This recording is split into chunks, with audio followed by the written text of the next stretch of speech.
Hello, folks. Welcome back to the Redeemed Marriage Podcast. This is Rusty and Heather Bryant. I'm trying to get my seat all situated. It's been a while since we've been sitting here. Yes, and we're glad to be back. We had to record a few episodes in advance because we were doing a lot of traveling the last few weeks, and so we're glad to be back in the studio and glad to be back with you. So we just wrapped up our February prayer challenge, and it was amazing. So we ended up with 452 people that signed up for a specific day and time for us to pray for them in February.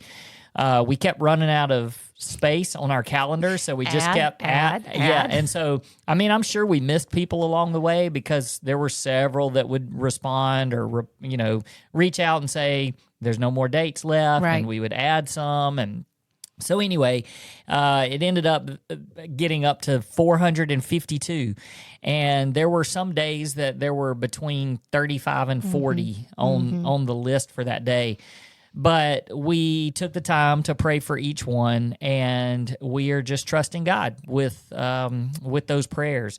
And also, if you missed, because I know these last few days, and in fact, I think even yesterday, somebody reached out and said, there's no more times left. And I was like, it's March. There's no more times left in February, But I mean, I say that kind of jokingly, but at the same time, this doesn't mean that we stop praying for people. Right. February's over, no more prayers. Right. I mean, look, if you reach out to us and you just, because I know that some people, they look at like social media posts that were posted weeks ago, and they just pop up on their feed.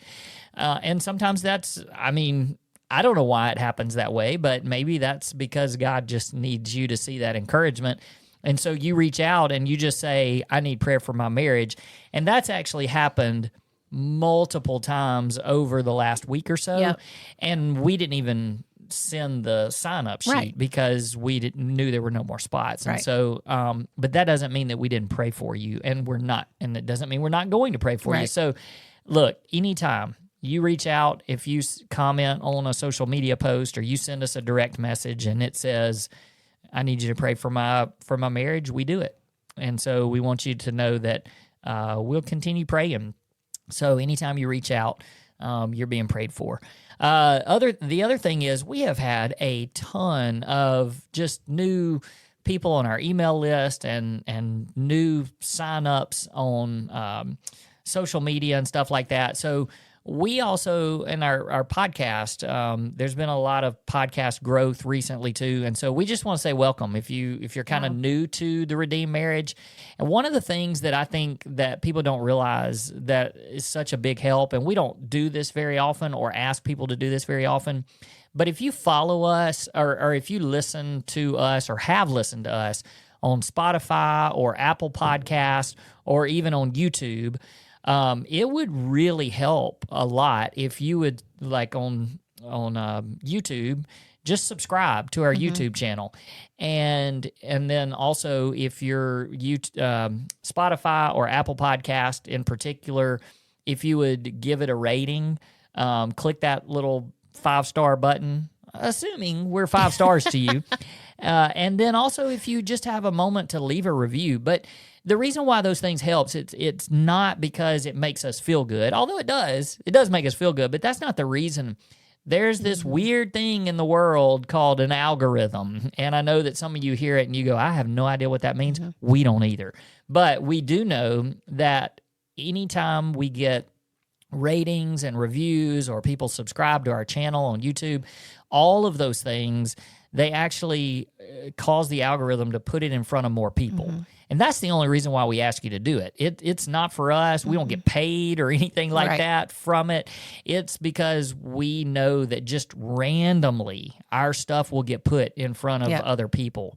And so so we just want you to help us to get our message of hope out there into the world, and it doesn't cost you anything except a couple of minutes, not even a couple of minutes, literally seconds of your time to click a button. And so, if you would do that, that would bless us. So thanks for that. All right, so today, here's where we're going with our, maybe even our next couple of episodes. We have recently gotten tons and tons of questions that have come in.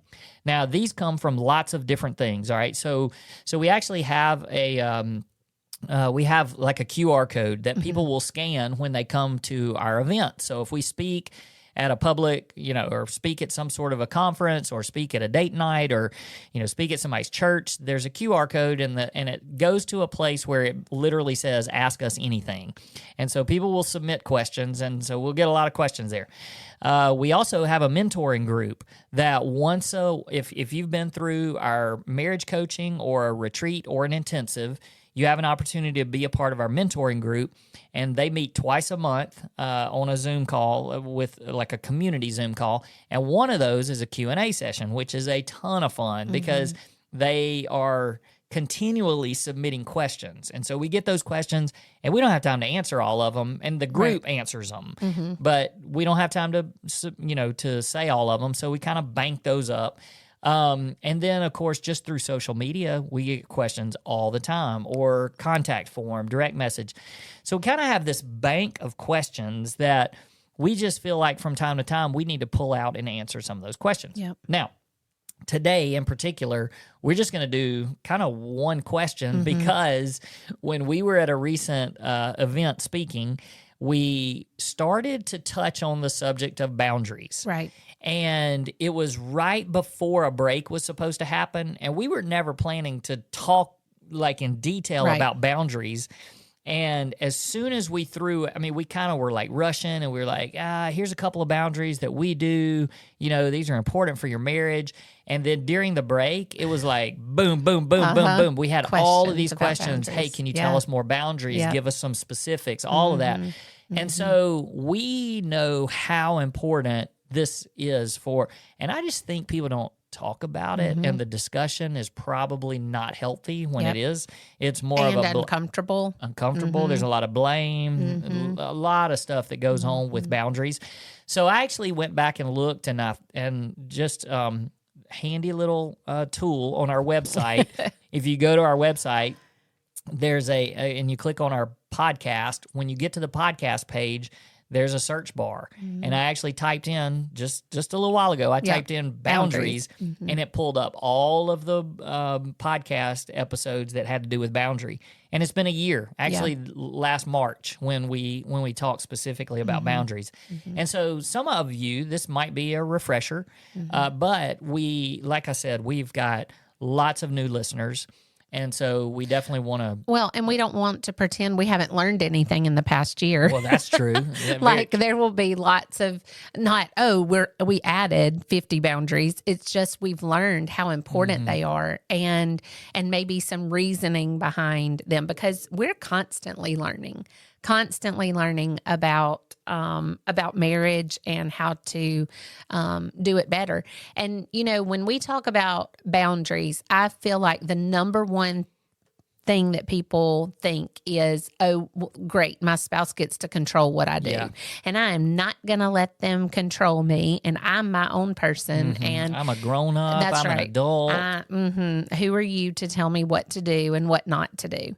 And I think that the topic of boundaries gets a bad rap because I firmly believe, 100% believe and know that if we had some of these boundaries in place, I wouldn't have gone down the path that I went. Now, it still takes honesty. It still takes transparency, because you can say, that's the boundary, and yes, I'm following it, but do your own thing.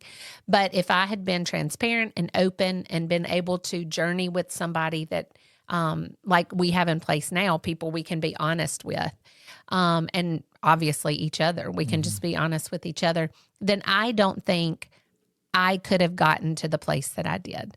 So I'm passionate about boundaries. If you're a listener to us a lot, you hear us say that we still have those boundaries today, and we do. And they don't feel like you're trying to control me. They don't feel like they limit me. I just know that they're there and they're healthy, And I don't think anything of them. Like there are certain boundaries, I'm sure we'll talk about some of them, that you go, oh, that would make me uncomfortable, or that's going to make the other person uncomfortable. Don't care. My marriage is just worth it. So as we talk about these, I want you to think of them not as control, but as protection. Because if you can shift that view from, oh, I'm controlling my spouse, or they're trying to control me, and instead it's protecting our marriage. And, I think about any of you who have children, you give your children boundaries. Like you say, don't step out into the street. Why? Because they could get hit by a car. So as they're playing outside, you say, don't go past this boundary.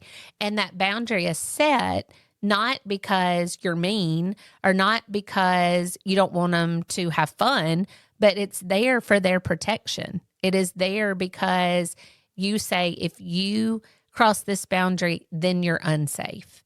And when we enter into a covenant relationship, God put a boundary around our marriage and said, these are the boundaries. And if you step out of those, then you're unsafe.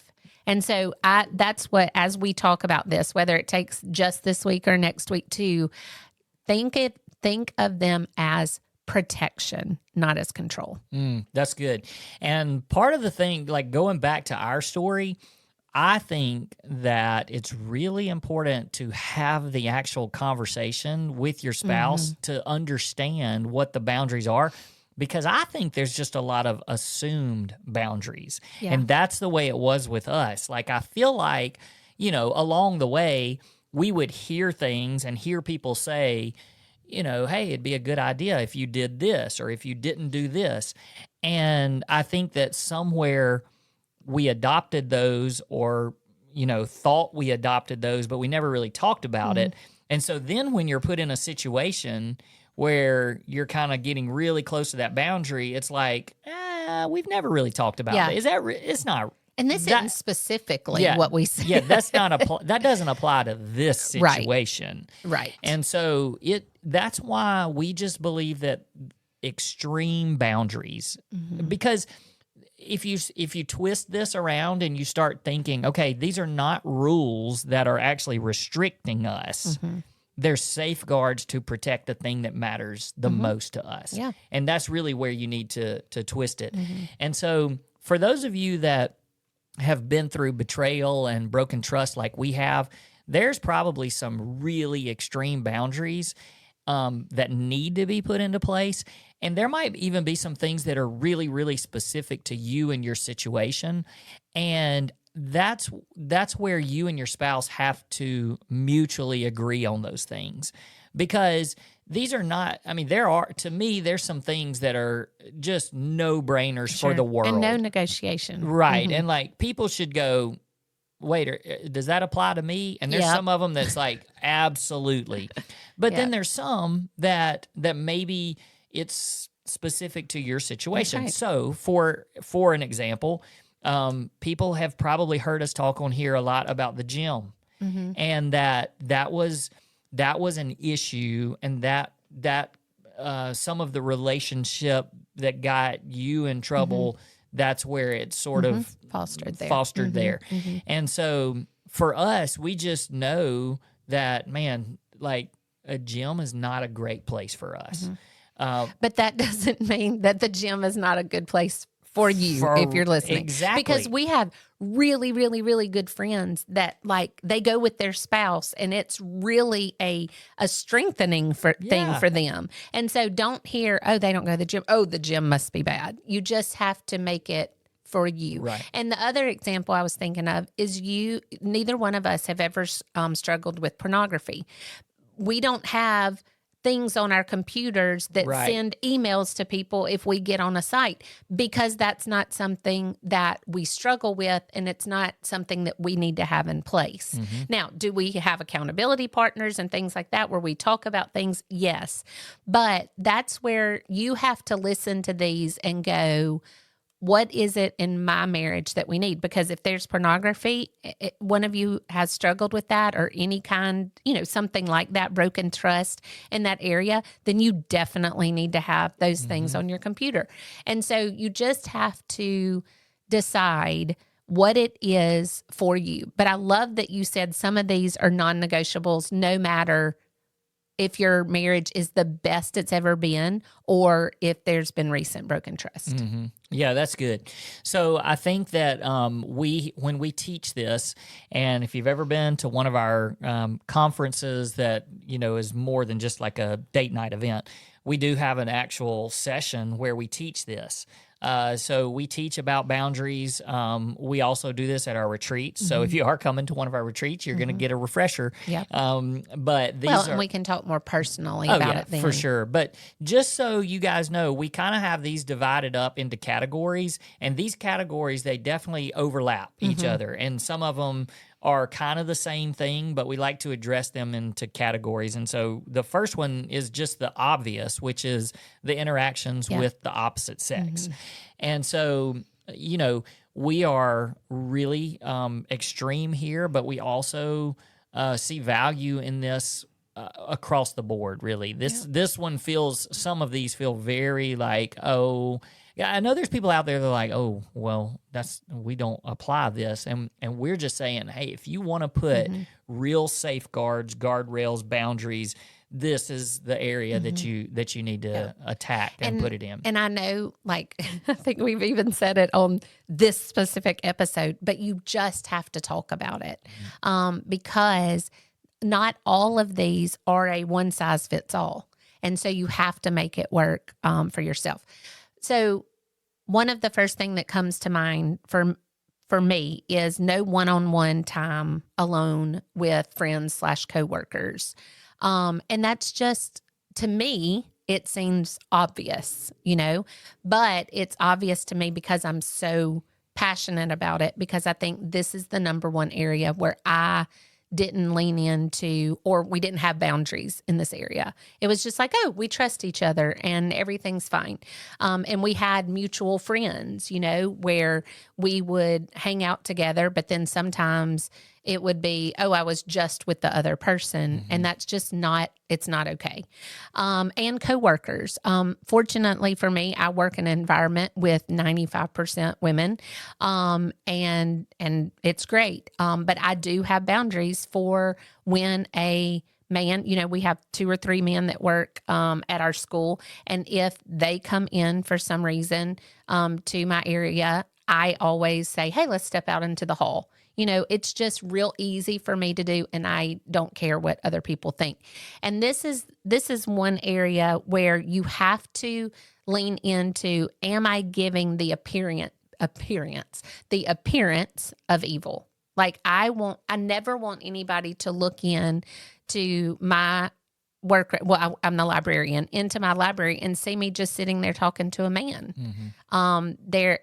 It just especially with my story, it just is like, I wonder what she's doing, And so you just don't want to give the appearance of evil. Now, I will say with that, we have some very dear friends that he works with.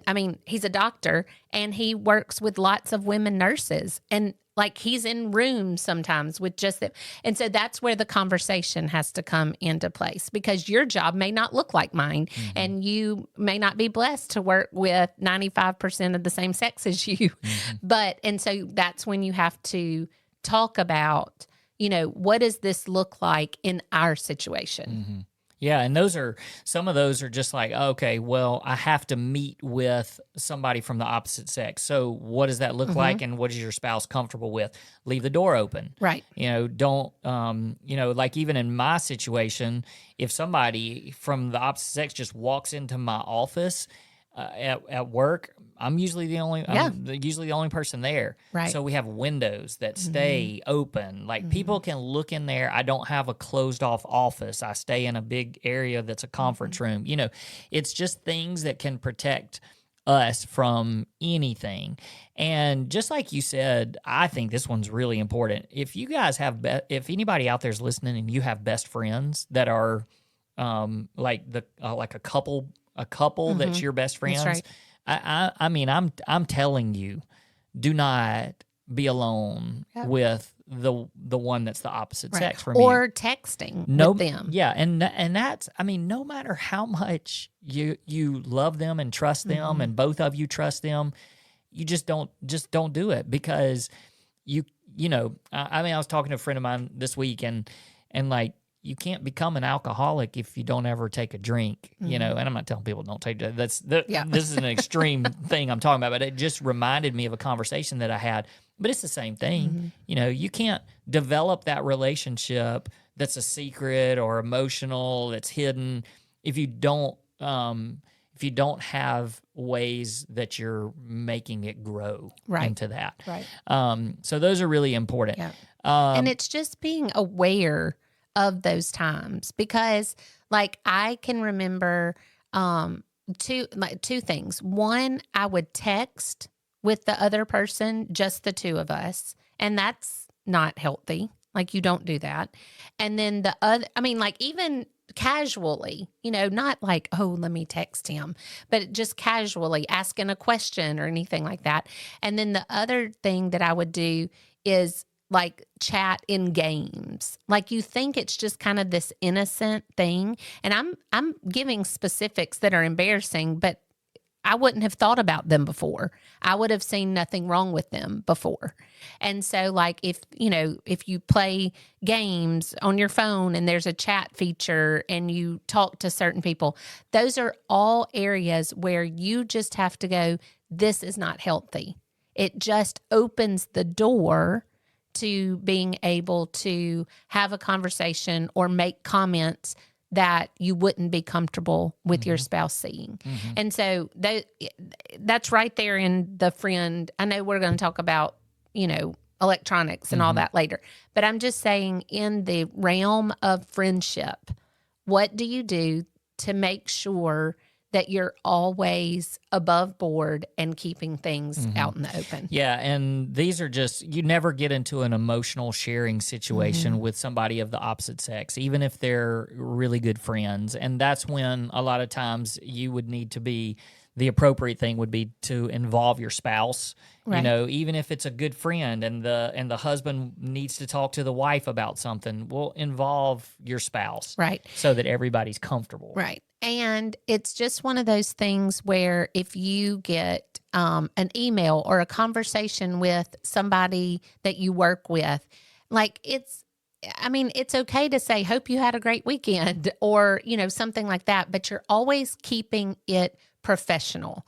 It's always professional, because then if somebody says, oh, did you have a great weekend? Or what did y'all do? And then you start getting into the, oh, well, we did this and then back and forth. And that's inviting relational conversation versus professional conversation. Yep. So let's talk for a second. Just, you were starting to touch on digital boundaries, but I mean, this is one it's a no-brainer to me. There should be no passwords that are not shared with your spouse. I mean, everybody needs passwords. Like, we have passwords on our phone. Our passwords are the same for my phone and her phone. Our computers have it too, because nobody wants their stuff stolen. And if your stuff's stolen, you don't. Or you have little kids and you don't want them on your phone. So we're not saying don't have passwords. We're just saying that it needs to be shared openly. There's no secrets. I mean, even your different accounts, and, you know, if you have social media and stuff like that, there's nothing hidden.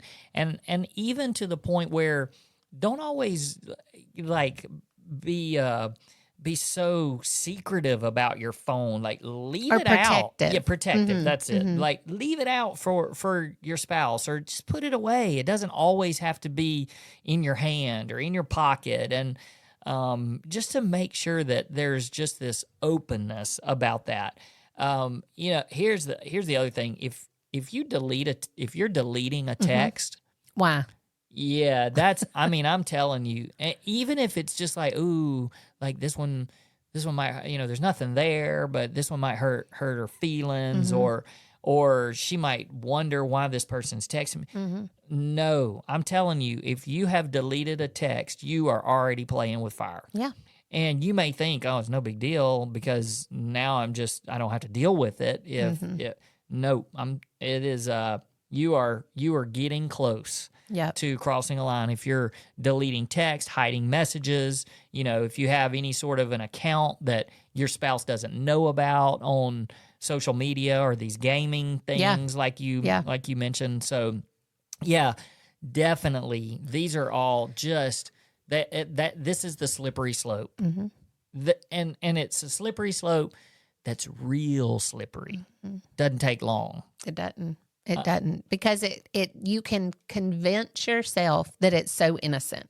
Like I can remember conversations that I had with myself that were like, it's not a big deal. He's a friend. It's funny. It's, we're just messing around. It's just, he's a good friend. He's our friend. He was your friend, whatever, and then it's like, and you just kind of convince yourself that it's okay. Yep. And then the next step, and I love that you said slippery slope, because it wasn't even a purposeful step. It's just, I just was sliding down this is fine, this is fine, this is fine, until it wasn't. Yep. And I would also throw in here for the digital boundaries, if you've had trouble with pornography, that this is the time to communicate together and put some sort of software on your phone or on your computer, or both, or whatever, something like the Covenant Eyes. And we don't have a lot of experience in that because it's not something that we've struggled with. But maybe part of the reason why we don't struggle with it is because everything's just kind of open for each other. But we know ministries that are directly, this is a big part of, this is their story.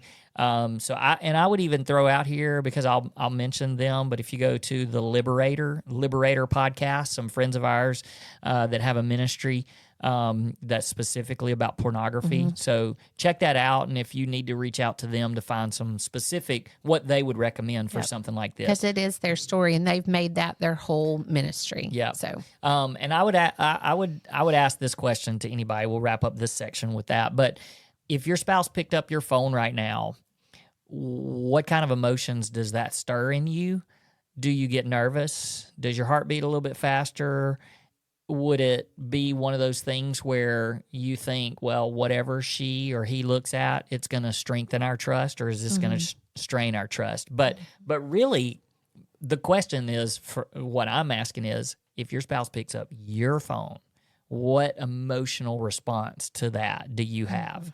And so that's a good gauge of what's going on. Because I can remember when I was in those 3 months of living a lie, I would panic if you even got close to my phone or said, hey, can you show me this, or can I get this? Or my heart would race, and I would be, oh gosh, like, did I delete? Did I cover? Did I leave open? All of the things. And now, I don't react at all. Like, there's just, nothing that I would worry at all about you seeing or reading or whatever. Yeah. So, yeah.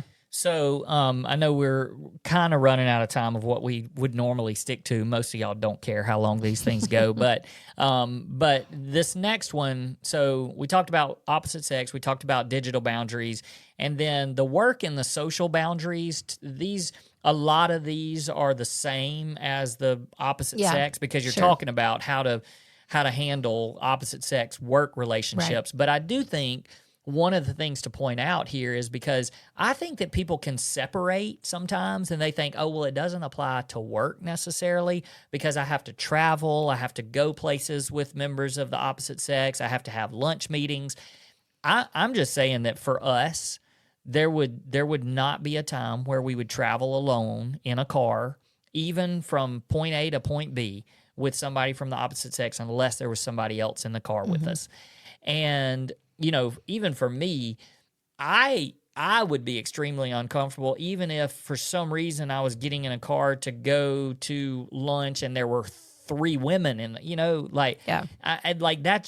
that would, oh gosh, I would feel so uncomfortable. So for us, we would just say, just don't even do it. If there's a group and you're all in the car together, understandable. There's accountability there. Yeah, and same with lunch meetings. Like, I feel weird being in public if I'm having to have lunch and it's a small group of people and there's women, but that's just us because of our story. But I would never, even at a business type lunch meeting, just take another lady to talk to another lady, even if it was an interview or I just wouldn't do it. And so those are really crucial. The if you're hiding a friendship with a coworker or late night text, even if they're work related, it's just dangerous. It's a dangerous place to be. And I know that sometimes those texts have to happen because of work, but they have to be professional. They have to be, you can show your spouse and your spouse is comfortable, even to the point where if you feel like, I don't know, I need to show you, and your spouse can say, no, that makes me uncomfortable. That's just building safety and building trust, and it needs to stay that way. And one of the things in this area that I want to say quickly is, if you've heard me say before, don't even go to the coffee pot.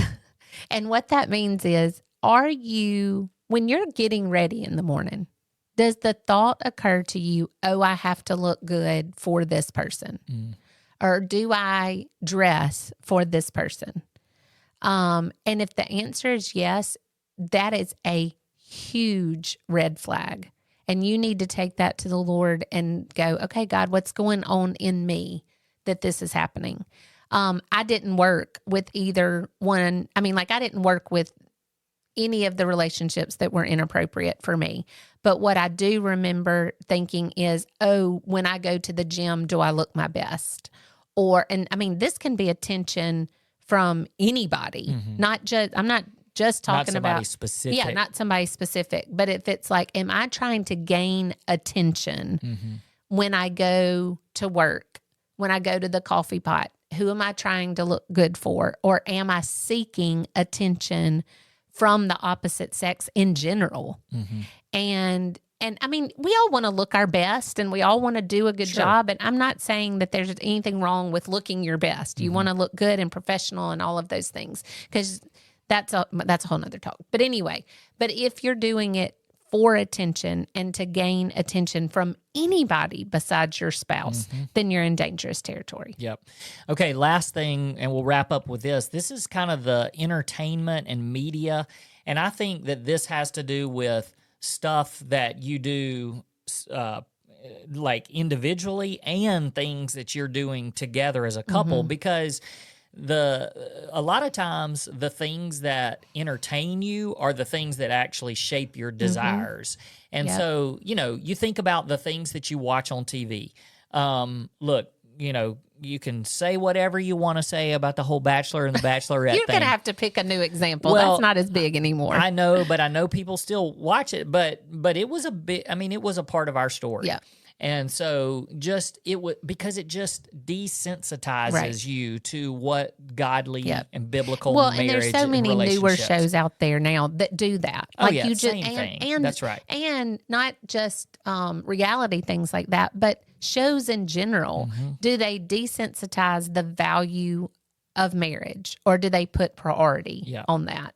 And you can say what you want to, like, oh, I know it's just fiction and I know it's fake, but what goes in comes out.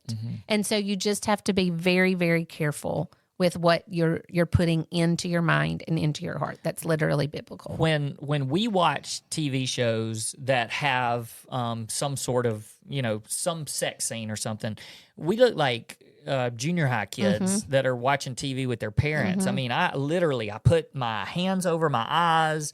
You have the remote control. You control it and fast forward through it, because we just don't allow that. And if I'm ever watching a show, because I do travel sometimes and I'm on a bus a lot of times with a soccer team. And so if I'm watching a show and I feel like it's a little bit of a pattern. I mean, sometimes one thing will happen and I can skip through it.